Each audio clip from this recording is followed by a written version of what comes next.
Hello, how are you? This is our nursery rhyme play pack week 4. I'm pretty sure we've got Jack and Jill. So we've got the nursery rhyme at the front. You can see my folder's getting pretty thick with all last week's activities. So to start with, we have the cutting patterns. Sorry, should have got that out before. So for this one, we are using our helping hand on this side, and my dominant hand is my right hand. Under 7-year-olds, they may not know, let me just move that out the way, they may not have a preference. That only becomes an issue after 7, or if, say for when they're writing, they write with one hand, stop in the middle, switch over the pen and start writing with the other hand. That's when you need to go see an OT because they've got issues crossing that midline. So we're working on bilateral coordination, so that's both their hands working together to complete a task. So same as using a knife and fork to eat your dinner, ruling up a page, so holding your ruler and then ruling up with the red pen, tying your shoelaces, doing up a zip, those sorts of activities. Yeah, this one's not crossing the midline because this side of the body is not going over to that side. So I've got my helping hand that's going to hold the paper, and my dominant hand or my cutting hand has the scissors, and well, you can't really tell for that one. Green for start, red for stop. For this one, you will see that it is my helping hand that moves the paper. So my scissors stay forward in the middle of my body, and my helping hand helps the paper move around so that I can keep cutting. So this is a really good one for fine motor skills. Depending on the age of your little one, they may really struggle with some of these patterns here. That's why I put quite a few lines in there. Your zigzag one shouldn't be too bad. This one will be quite tricky. For your younger ones, get them paper scissors, and with the shorter blade, that'll make it a bit easier as well. All right, you don't need to see me cut all these out, but that's what this one's for. You can print that off again, put it sideways and use them as writing patterns. So tracing over with a pen. If you put it in your display folder, it'll make it wipe clean. I'm not going to bother putting it back in because I've started cutting it up anyway. So again, start at the green dot, finish at the red. And this is just getting your little ones ready to start handwriting later with correct letter direction. So 2 different ways of using that activity. Then we've got, I put a bit of effort into this one, but you'll probably still laugh at the artwork. I tried. So I don't actually design the individual artworks. I change them up to how we need them. Change the colours and, put them all together to get these packs. So we've got our 6 story cards here for the rhyme Jack and Jill, the first part of the rhyme. Yes? So Jack and Jill went up the hill. So we'll get Jack and Jill first. There you go. Jack and Jill went up the hill. There's a hill. To fetch a pail of water. So there's our pail, which is a bucket. So a bucket of water. Look at my Jack. He's a bit special, but hopefully you get the point. Jack fell down and broke his crown, and Jill came tumbling after. Now, a crown isn't literally a crown, it's the head, yes? So he hurt his head, so he would need a bandage. I just didn't have the right artwork, and I went for the literal deliberately for this one. So, Jack and Jill went up the hill to fetch a pail of water. Jack fell down and broke his crown, and Jill came tumbling after. So we're putting pictures to the rhyme, we're sequencing it in order, and then retelling it. Yes? I like that one. You can Velcro that one if you choose to. I've given you the background page if you want to Velcro it. Otherwise, just do it on the table as you sing the rhyme. Now this one, I'm going to try a different idea for this one.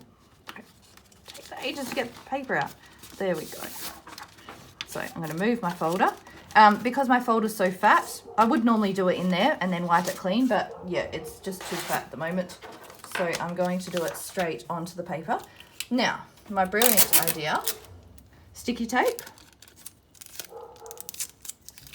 I'm sick of washing out trays of paint all the time. So I'm going to stick that there. You can see that there. I'm going to put my paint in it. So for this activity, we are filling up the dots. You can use your finger, you can use a stamper, paintbrush, end of a pen, whatever you want. I'm going to use this one.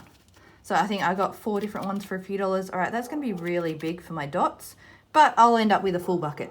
Yeah. So I'm going to dot my dots. 1, 2, 3, 4, 5. So obviously I'm counting at the same time. This actually works quite well. 6, 7, 8, 9, 10, 11, 12, 13, until my dots get a bit too close. 14, 15, 16, 17, 18, 19, 20. Now, if 20 is too far to count, you could count in 5s and then start again every time you filled up 5. Completely up to you. What did I just count to? 20, 21, 22, 23, 24, 25, 26, 27, 28, 29, 30. There you go. So it will work counting in 5s. For your older ones, you could do that and then say how many groups of 5 are there. So maybe when you do 5, you could stamp one on the side here, do another 5, stamp another 5. Stamp another one, sorry.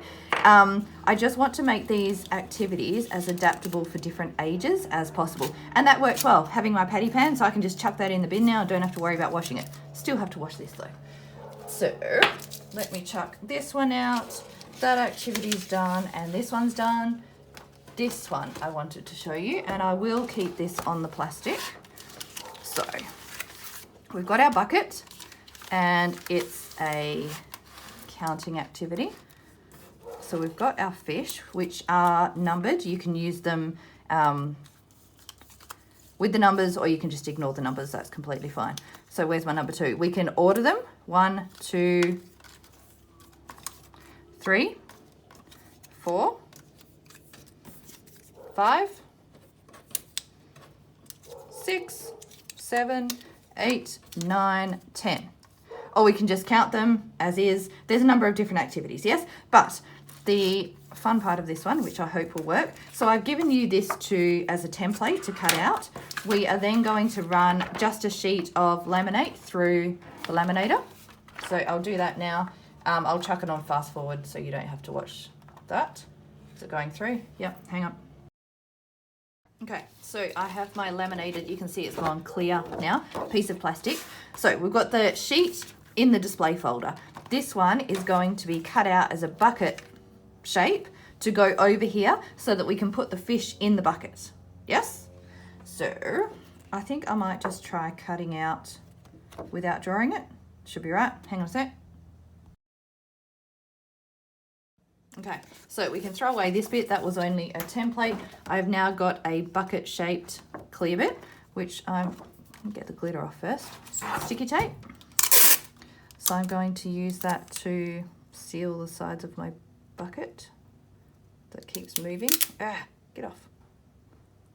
That'll do there. It's wrinkly with glitter in there. It's from yesterday's activity. All right, I'll just fold that over the edge there and seal up the bottom of my bucket. There we go. So we've got a plastic, can you see that? Sleeve there. So we can now count the fish as we put them in the bucket. 1, 2, 3, 4, 5, 6, 7, 8, 9, 10. There you go. And that is the end of the, oh no it's not, we've got more. And you just grab them out again. I love that one, that's really cute. Hopefully your kids will have fun with that. And the last one is the crown. So I've just printed this onto paper. You could probably print it onto card or just laminate it if you want it to last longer.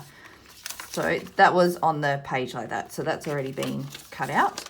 We are going to staple. Have a stapler here. There we go. And do you remember when Hungry Jack's used to give you a crown as a kid? I used to love the crown. There we go. And I'm going to go get a teddy, so I've actually got something to put the crown on. Hang on. Here we go. I got an Easter bunny who's going to sit up. Yeah, there we go. So size the head.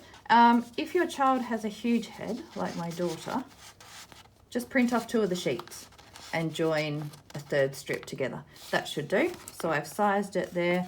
Let me put that one. Oh, that didn't really make any difference. Staple, staple, staple. And let's spin it around that way. There we go. And you've got a crown. That's cute. I like that. All right, have fun with this pack. I will talk to you soon with a new one. See ya.